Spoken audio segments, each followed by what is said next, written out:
association and by his words of instruction. He had that power to do that.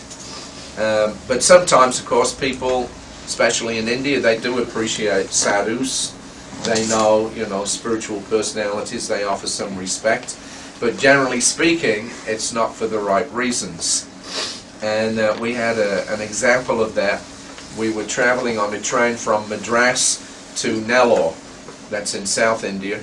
And we've been in Madras for the 1st and 2nd of January in '76. Prabhupada had done a couple of evening programs there at this big marriage hall. There was about 2,500 people each night packed into the marriage hall. Then the next day we were traveling north, 3 hours on the train. So the devotees had gotten the tickets. There was Srila Prabhupada. Tamal Krishna Maharaj was his secretary for the month. Harikesh was on the party as the cook, and I was Prabhupada's more or less new servant. I'd been with him about a month at that time, and that was my first opportunity to travel on a train with him. So we got settled in on the train. We carried with us some fruit and other prasadam for breakfast. After Prabhupada ate, we enjoyed the remnants while he took a little rest, stretching out along the seat, which the devotees had covered with clean white sheets. Tamal Krishna Maharaj went out to wash his hands, and he swiftly shut the door behind him. When he came back, he sidled in through the half-open entry, and again quickly shut it.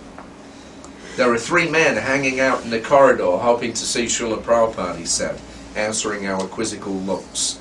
They'll just come in and ask some nonsense and disturb him, so don't let them in. People in India are often eager to ask for blessings from a holy man, but unfortunately they rarely have any serious spiritual intent. There are also many sadhus who are accustomed to offering such meaningless ashirvad, or blessings. Prabhupada refers to this kind of sadhu as an ashirvad Maharaj. Usually they give a wave of their hand, a nod, and an exchange of a few polite words. There is no spiritual discussion, no transmission of knowledge, and no transformation. Yet both parties are satisfied with this giving and receiving of they know not what, ashirvads. So from our understanding of Srila Prabhupada's teachings, such intangible exchanges are of no practical value. Naturally, as Prabhupada's servants, we don't like to see his time wasted with such blessing seekers. So when Harikesh and I went out of the compartment, the curious men were still there in the corridor.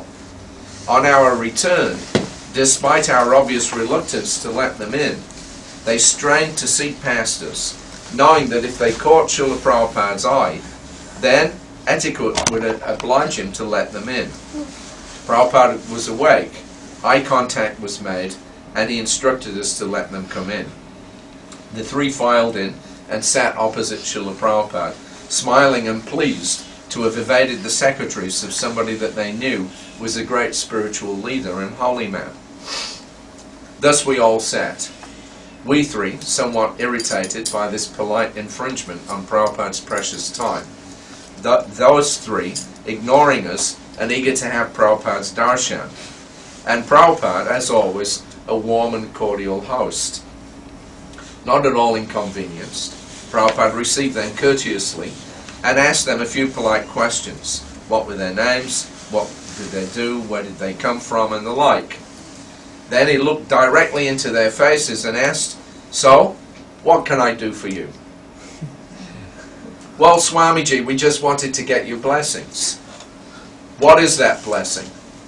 The answer took them by surprise. Nobody had ever asked them what kind of blessings. Caught off guard, one of them replied, "Well, Swamiji, I have this pain in my knee." We almost groaned out aloud, and the man, becoming embarrassed, hastily added, "Oh, and for our families also." Strike 2.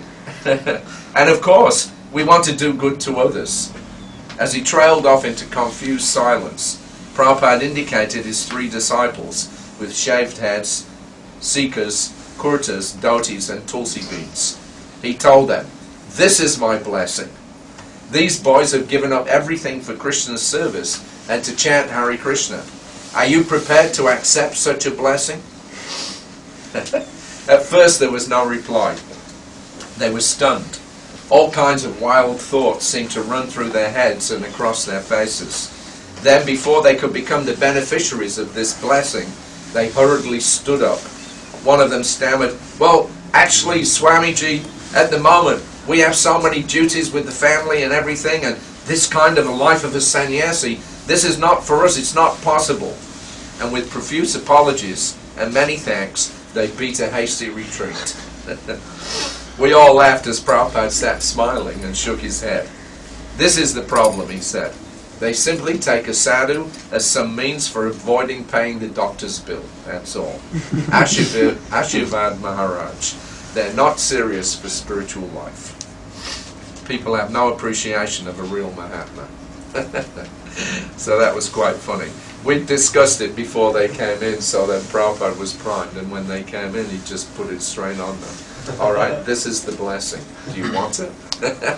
And of course, no, not right now. That's the problem. Okay, so later on, after being in Mayapur, we've been there for 2 months. Then in late March, we moved over to Delhi. We did a couple of programs there. We did a program in Modinagar. We did a program in Aligarh, and then we ended up in Vrindavan for the second half of the Gaur Purnima festival. So just on the last day then, the devotees had just had more or less 4 weeks association with Prabhupada. Most of them were, traveling and attending all the programs wherever Prabhupada was. And April the 10th, it was the last day of the festival. The devotees would be all leaving and going back to their respective temples around the world. So all the devotees are visibly surcharged from their association with Srila Prabhupada during the last few weeks. Now they'll all be returning to their respective temples to push on the Sankirtan movement. As Prabhupada has stated many times, his idea is to bring as many devotees as possible to the Mayapur Vrindavan Gaur Purnima festival. He knows that they will become purified by contact with the holy dhams, and thus return fully enthused with spiritual potency to preach for another year. Of course, it's Prabhupada's association that is the chief motivating principle. We may not know Krishna, but Srila Prabhupada is within our midst, and it is due to the strong reciprocal loving relationship with him that all the devotees are working so hard year after year. So we all had that practical experience. Because I joined the Krishna Consciousness movement at the beginning of 1972 in Sydney, in Australia. I was actually born and brought up in England, but the year before, in 71, I'd emigrated. I was one of those £10 passage immigrants. You paid £10, the Australian government paid the rest of the fare for you to go out there. And if you stayed for 2 years in the country, then you were absolved of any debt. If you left before 2 years were up, then you had to pay the balance of the fare coming out, and of course you had to pay your own way back again. So somehow or another, when I landed, the first day that we landed in Sydney, we bumped into the devotees on the street in Sydney. I'd never seen them before. I bought a magazine, I heard them chanting, and I was kind of curious. And then 10 months later I joined the temple in February of 72. So I was very fortunate because Prabhupada came 6 weeks later. He'd been once before in 71. In fact, when the day that we landed was the day after Prabhupada had left from his first visit to Sydney. And then the next year when he came in 72, I only had to wait 6 weeks from joining the temple, and Prabhupada came in on April the 1st, and then we had, 1 whole week. And at that time, we'd been told that, well, there are two states of Krishna consciousness. One is Krishna consciousness, and the other is Prabhupada consciousness. And then we were asking, well, what's Prabhupada consciousness? And then they said, well, you will see when he comes. So Prabhupada arrived a few weeks later, And then for I think nearly 10 days he was there, because he went down to Melbourne for a couple of days, did some programs there.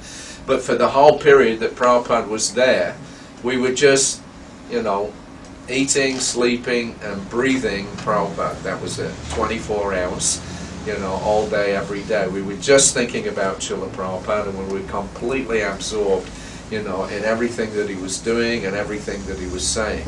And it was my first real experience of being, you know, completely, fully absorbed in something for an extended period of time. So it was wonderful. And that 1 week kept us going for the whole year. You know, we saw Prabhupada for 1 week a year, but it was enough to keep us fired up, you know, and out there, you know, selling books and doing whatever services that we were doing, you know, for the whole year until we saw Prabhupada again for the next year. And that's the way that it was.